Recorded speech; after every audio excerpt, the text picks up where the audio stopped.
क्या ये हानि नहीं है? बाहरी संप्रदाय के भोजन कक्ष में हाल ही में एक पागल आड़ू चुराने वाले राक्षस के प्रकट होने की अफवाह फैली, जो झगड़ते भाइयों के आड़ुओं को निशाना बना रहा था। इससे बाहरी संप्रदाय के कई शिष्यों में भय व्याप्त हो गया, क्योंकि उन्हें पता नहीं था कि कब वह पागल आड़ू चुराने वाला राक्षस उन्हें निशाना बना लेगा। और हाल ही में बाहरी संप्रदाय में कई अजीबोगरीब घटनाएं घट रही हैं। एक ही रात में पूरी दीवारें चोरी हो गईं। इससे हर कोई सोच में पड़ गया कि दुनिया में कौन ईंटें चुरा कर ले जाएगा। कुछ शिष्यों को डर था कि कहीं उनका भी हाल फैंग हान जैसा न हो जाए, जब वे जागेंगे और पाएंगे कि उनका पूरा घर गायब हो गया है। इसलिए सोने से पहले वे अपनी दीवारों पर घंटियां लगा देते थे। अगर दीवार तोड़ने वाला चोर आ जाए और जाल बिछा दे तो वे उसे तुरंत पकड़ लेते थे। दोस्तों, सावधान रहो, आड़ू चुराने वाला पागल राक्षस आ गया है। इसी समय बाहरी संप्रदाय के शांत भोजन कक्ष में कोलाहल मच गया, क्योंकि एक शिष्य को पता चल गया था कि आड़ू चुराने वाला पागल राक्षस उनकी ओर आ रहा है। बाहरी संप्रदाय के कई शिष्य उसके हमलों से पीड़ित थे और पूरे दिन अपने कमरों में पड़े रहे, हिलने डुलने में असमर्थ। एक साधारण व्यक्ति के लिए इस तरह का दर्द बिल्कुल असहनीय था। लिन फैन, जो एक बड़ा सा थैला लिए हुए था, दूर से ही उसके पास आया। जो साथी भाई उससे बच रहे थे, लिन फैन ने उनकी कोई परवाह नहीं की, क्योंकि उसे यकीन था कि कुछ ही पलों में वे सब दौड़कर उसके पास आएंगे और भीख मांगेंगे और उसे एक अनमोल रत्न समझेंगे। लिन फैन फिर डाइनिंग हॉल के प्रवेश द्वार के पास एक खाली जगह पर आया और अपना बैग नीचे उतारा। फिर उसने अपनी छाती से एक बैनर निकाला और उसे प्रवेश द्वार के एक खंभे से बांध दिया। जो लोग गुजर रहे हैं वे चूके नहीं, निम्न श्रेणी के हथियारों की फ्लैश सेल। लिन फैन वहीं खड़ा होकर चिल्लाया। आसपास के बाहरी संप्रदाय के शिष्यों ने उसे पागलों की तरह चिल्लाते देखा और अपनी घृणा व्यक्त की, लेकिन निम्न श्रेणी के हथियारों की फ्लैश सेल शब्द सुनकर वे सभी मोहित हो गए। इस समय हालांकि आसपास के बाहरी संप्रदाय के शिष्य लिन फैन के शब्दों से आकर्षित थे, लेकिन एक भी व्यक्ति ने आगे बढ़कर पूछने की हिम्मत नहीं की, क्योंकि उन्हें डर था कि आकर्षित होने पर उनके आड़ू चुरा लिए जाएंगे। लिन फैन पूरी ताकत से चिल्लाया और ये देखकर कि उसने सबका ध्यान अपनी ओर खींच लिया है, उसने संतुष्टि से सिर हिलाया। लेकिन एक बात ने लिन फैन को अवाक कर दिया, इनमें से कोई भी आगे क्यों नहीं आ रहा है? शायद कमजोर हथियार इतने आकर्षक नहीं होते। लिन फैन जानता था कि बाहरी संप्रदाय के अनुयायियों के लिए एक उच्च स्तरीय हथियार का होना एक अत्यंत प्रभावशाली उपलब्धि थी। लिन फैन ने यह बात मानने से इनकार कर दिया और इधर उधर देखने लगा। तभी उसे एक शिष्य मिला जो उसके पास खड़ा था। तुम इधर आओ, लिन फैन ने इशारा किया। वह शिष्य थोड़ी देर के लिए ठिठक गया और डर के मारे कुछ कदम पीछे हट गया, लेकिन लिन फैन ने उसे कोई मौका नहीं दिया और सीधे आगे बढ़कर उसे घसीटने लगा। मेरे साथ आओ, लिन फैन उस आदमी को अपनी बातों पर यकीन दिलाना चाहता था। नहीं बड़े भाई, मैं कुछ दिन पहले ही बाहरी संप्रदाय में आया हूँ, कृपया मेरा आड़ू मत चुराना। लिन फैन द्वारा घसीटा गया बाहरी संप्रदाय का शिष्य बुरी तरह डर गया। हालांकि वह अभी अभी बाहरी संप्रदाय में आया था, लेकिन वह भोजन कक्ष के कुख्यात पागल आड़ू चुराने वाले राक्षस से परिचित था। लिन फैन ने अपनी आंखें घुमाई, इस बात की परवाह किए बिना कि यह कनिष्ठ भाई कैसे रोया या भीख मांग रहा था, और सीधे उसे अपने स्टैंड के सामने खींच लिया। फिर उसकी पीठ पर संप्रदाय के हथियार को हटा दिया। सब लोग देखो, यह बाहरी संप्रदाय के लोहार द्वारा बनाया गया हथियार है। लिन फैन ने चिल्लाते हुए हथियार को ऊपर उठाया और फिर अपने स्टैंड से एक तलवार उठा ली। अब इधर देखो, यह एक निम्न श्रेणी का हथियार है। तुम एक चमत्कार देखने वाले हो, इसलिए पलकें मत झपकाओ। लिन फैन ने बाहरी संप्रदाय के उन शिष्यों की ओर देखा जिनकी रुचि उसने आकर्षित की थी और मुस्कुराते हुए कहा, मैं यह मानने से इनकार करता हूं कि तुम सबकी रुचि नहीं है। ध्यान से देखो, लिन फैन चिल्लाया जब दोनों तलवारें टकराईं। क्लैंग, बाहरी संप्रदाय के लोहार द्वारा बनाई गई तलवार तुरंत दो टुकड़ों में कट गई, क्योंकि एक टुकड़ा शोर मचाते हुए जमीन पर गिर गया। कैसे? सिर्फ 3 ही बचे हैं, सबसे ज्यादा बोली लगाने वाले के लिए। लिन फैन ने टूटे हुए हथियार का दूसरा टुकड़ा जमीन पर फेंक दिया और फिर अपने स्टैंड पर लौट आया और सबके आने का इंतजार करने लगा। बड़े भाई, मेरी तलवार। छोटा भाई, जिसने अपने हथियार को अपने बड़े भाई द्वारा 2 टुकड़ों में काटते देखा था, रोने ही वाला था। तुम्हारी तलवार मेरी तलवार है, लिन फैन ने उदासीनता से उत्तर दिया। तभी आसपास के बाहरी संप्रदाय के शिष्य जो सब देख रहे थे, पागलों की तरह दौड़ते हुए आए। उन्होंने स्पष्ट रूप से देखा था कि अभी क्या हुआ था। बाहरी संप्रदाय के लोहार द्वारा तैयार किया गया हथियार आसानी से आधा कट गया था, मानो वह मिट्टी को चीर रहा हो। साथ ही तलवार चमकदार और चिकनी दिख रही थी। पहली नज़र में ही लग रहा था कि यह एक उच्च गुणवत्ता वाला हथियार है। जूनियर भाई लिन, आप ये तलवार कैसे बेच रहे हैं? जूनियर भाई लिन, आप कोई भी कीमत बताए, मैं इसे खरीद लूंगा। ... इस समय बाहरी संप्रदाय के शिष्यों को अपने सामने संघर्ष करते देख लिन फैन के मन में एक उज्ज्वल मुस्कान फूट पड़ी। मैंने पहले ही कहा था कि आप एक लोकप्रिय वस्तु बनेंगे। अब उन पर भरोसा करना मुश्किल था, इसलिए वह केवल दवा पर ही निर्भर रह सकता था। जब आप स्वर्गीय अवस्था से बाहर पहुंचेंगे और आंतरिक संप्रदाय में प्रवेश के लिए आवेदन करेंगे, उस समय ये पूरी दुनिया मेरे आनंद के लिए होगी। साथ ही लिन फैन ने इन घृणित शिष्यों के प्रति गहरी नाराजगी भी व्यक्त की, जो अभी तक उत्तर स्वर्गीय चरण तक नहीं पहुंच पाए थे। इन लोगों की वजह से ही आपके सच्चे को स्तर बढ़ाने में इतनी कठिनाई हो रही है। स्वर्गभेदी तलवार 30 परिसंचरण गोलियों से शुरू होकर सबसे अधिक बोली लगाने वाले को जाती है। लिन फैन ने तलवार को अपने हाथ में पकड़ लिया और चिल्लाया, स्वर्गभेदी तलवार, क्या ही अच्छा नाम है, कितना प्रभुत्व, मुझे ये तलवार चाहिए। मैंने 31 गोलियां बोली। हम सिर्फ 31 गोलियां और एक कमतर हथियार पाने की कोशिश। तुम्हारे सपनों में तो मैं 40 गोलियां मांगता हूं। 45 गोलियां, 50 गोलियां। अपने साथी भाइयों को जोरदार बोली लगाते देख लिन फैन मन ही मन एक चमकदार मुस्कान के साथ बोला, बस रद्दी धातु के ढेर को थोड़ा सा ठीक कर दो, फिर मैं उसे बेच दूंगा। ये तो कमाल की चीज है। मैंने 100 गोलियां बोली। जैसे ही उस व्यक्ति ने चिल्लाकर 100 गोलियां दी, सब चुप हो गए। बाहरी संप्रदाय के शिष्य हर महीने 30 रक्त संचार की गोलियां इकट्ठा कर पाते थे। हालांकि रक्त संचार की गोलियां बाहरी संप्रदाय में एक आम चीज थी, क्योंकि ये एक ऐसी गोली थी जो प्रशिक्षण में सहायक थी। फिर भी कई शिष्य आमतौर पर कुछ ही दिनों में सारी गोलियां खा लेते थे, इसलिए बहुत कम शिष्य इतनी गोलियां जमा कर पाते थे। 150 गोलियां। लिन फैन ने उस शिष्य की तरफ देखा जिसने 50 गोलियां बोली थीं। उसने उसे पहले कभी नहीं देखा था। हालांकि वह वहां शांति से खड़ा था, लिन फैन उसकी आंखों से समझ गया कि उसे इस तलवार की कितनी चाहत थी। हालांकि लिन फैन को संप्रदाय में आए हुए सिर्फ 1 साल से ज्यादा समय हुआ था, फिर भी उसे एक बात समझ आ गई। इस दुनिया में हर कोई केवल एक ही चीज की परवाह करता है। शुरुआत में तो साधना का कोई अंत ही नहीं था, तो फिर कौन किसी और चीज की साधना में समय लगाएगा। कृषक तो कृषक ही थे, लोहार तो लोहार ही थे, कीमियागर तो कीमियागर ही थे। अंतिम 2 में आने से साधना का कोई खास लेना देना नहीं था, जब तक कि कोई उन शीर्ष स्तरीय विशेषज्ञों में से न हो जिनका साधना आधार पहले ही एक निश्चित स्तर तक पहुंच चुका हो और इस बीच आगे नहीं बढ़ सकता। तभी कोई आमतौर पर अन्य क्षेत्रों पर ध्यान केंद्रित करता था। यद्यपि संत शैतान संप्रदाय एक बड़ा संप्रदाय था, फिर भी वे प्रत्येक शिष्य को एक श्रेणीबद्ध हथियार प्रदान नहीं कर सकते थे। 200 गोलियां, 250 गोलियां, ... बोली बहुत तेज हो गई। लिन फैन ने देखा कि कई शिष्य बोली नहीं लगा रहे थे, बल्कि चुपचाप खड़े होकर देख रहे थे। ऐसा लग रहा था जैसे वे अगले हथियार का इंतजार कर रहे हों। 1000 गोलियां, और तभी दूर खड़ा एक सफेद वस्त्रधारी व्यक्ति धीरे धीरे वहां आया। उसे देखते ही आसपास खड़े बाहरी शिष्यों के भाव तुरंत बदल गए। फिर सभी लोग एक तरफ हट गए और विस्मय से देखते हुए एक रास्ता खोल दिया। ये वरिष्ठ भाई यी है, बाहरी संप्रदाय के शीर्ष 10 प्रतिभाशाली लोगों में से एक, यी जोंग्यू। लगता है हमारे लिए कोई उम्मीद नहीं है। चूंकि बड़े भाई यी ने बोली लगा दी है, इसलिए हमारे लिए कोई जगह नहीं है।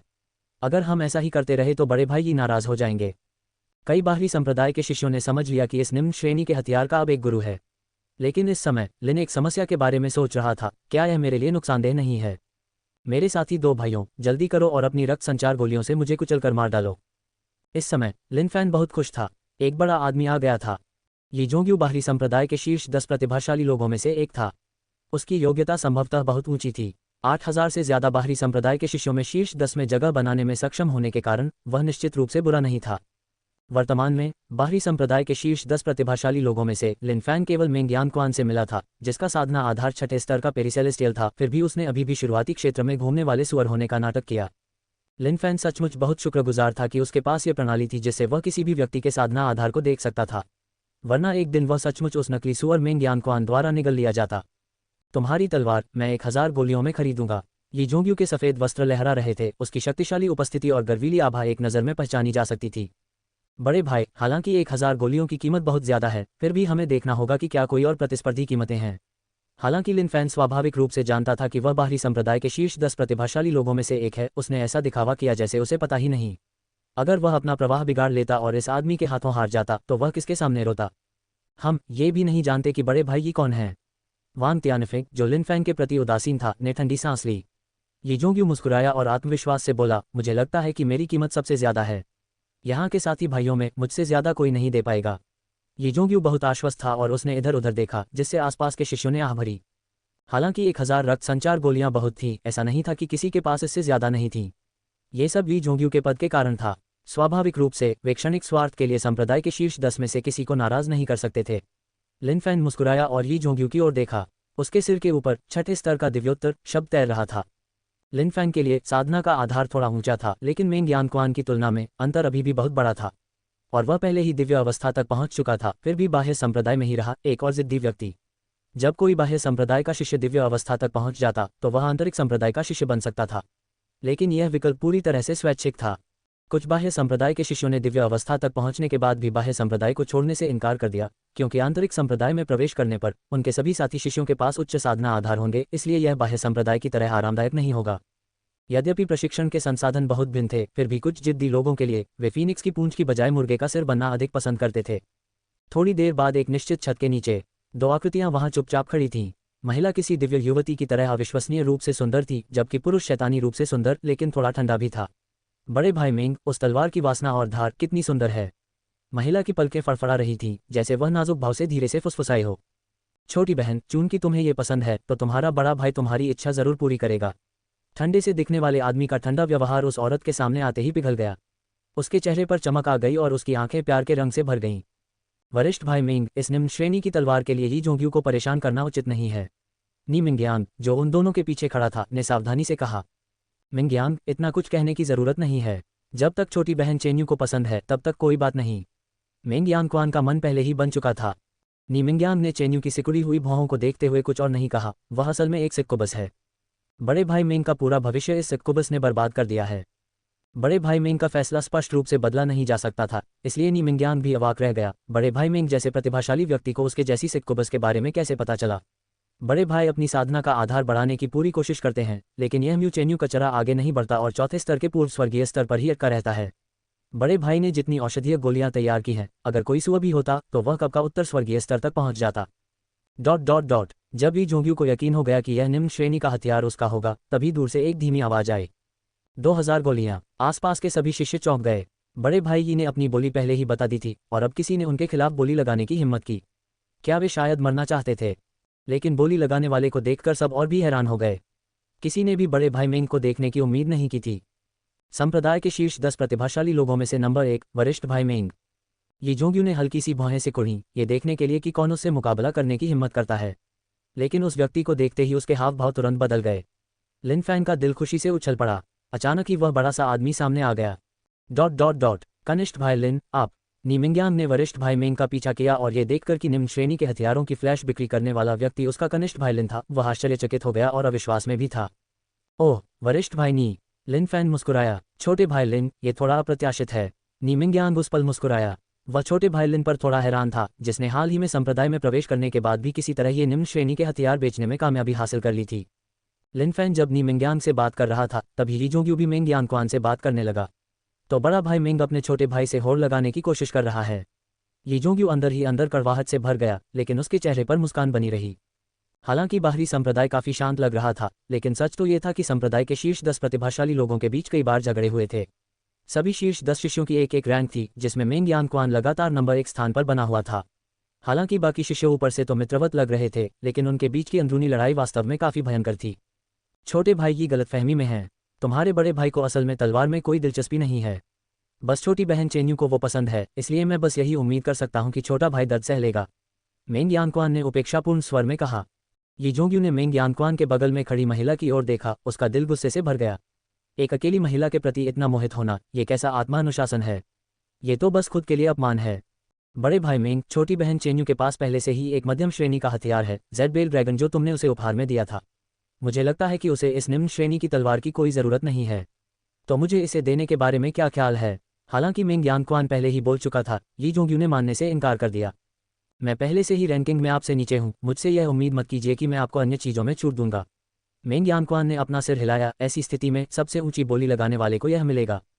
लिन फैन बड़े भाई नी से बात कर रहा था, लेकिन साथ ही उन दोनों की बातचीत पर भी ध्यान दे रहा था। उन्हें असहमत होते देख लिन फैन का दिल और भी खुश हो गया। अच्छा हुआ कि वे असहमत हो गए, तभी मैं ज्यादा मुनाफा कमा पाऊंगा। मैंने पहले भी कहा था, सारा पैसा पेशों से ही आता है। 3000 रक्त संचार गोलियां। कनिष्ठ भाई की अपनी बोली के साथ आगे बढ़ो, मिंगयांग क्वान ने मुस्कुराते हुए कहा। ये जोंग्यू के चेहरे पर गुस्से का भाव था। छठे स्तर के दिव्य पश्चात ये जोंग्यू को वास्तव में किसी निम्न श्रेणी के हथियार की कोई आवश्यकता नहीं थी। बात बस इतनी सी थी कि अपने शुरुआती वर्षों में वह एक चट्टान से गिर गया था और उसे एक रहस्यमय युद्ध कौशल से युक्त एक पुस्तिका मिली थी। इस युद्ध कौशल की साधना के लिए उसे अपने शरीर को प्रशिक्षित करने की आवश्यकता नहीं थी, बल्कि उसे अपने शरीर में विभिन्न श्रेणी के हथियारों को आत्मसात करने की आवश्यकता थी। नाम अनंत तलवारें। इस निम्न श्रेणी की तलवार की कीमत ज्यादा से ज्यादा 3000 सर्कुलेशन गोलियों के बराबर ही थी। अगर वह बोली लगाता रहा तो यह उसके लायक नहीं रहेगी। लेकिन इस समय वे सिर्फ तलवार के लिए नहीं, बल्कि अपनी शान के लिए प्रतिस्पर्धा कर रहे थे। खासकर जब ली जोंग्यू ने मिंगयांग क्वान के चेहरे पर भावहीन भाव देखे तो वह और भी क्रोधित हो गया। लिन फैन ने इस समय नी मिंगयांग को एक तरफ धकेल दिया और आने वाले तूफान का इंतजार करने लगा। मेरे साथी 2 भाइयों, कृपया जल्दी करो और मुझे अपनी रक्त संचार की गोलियों से मार डालो।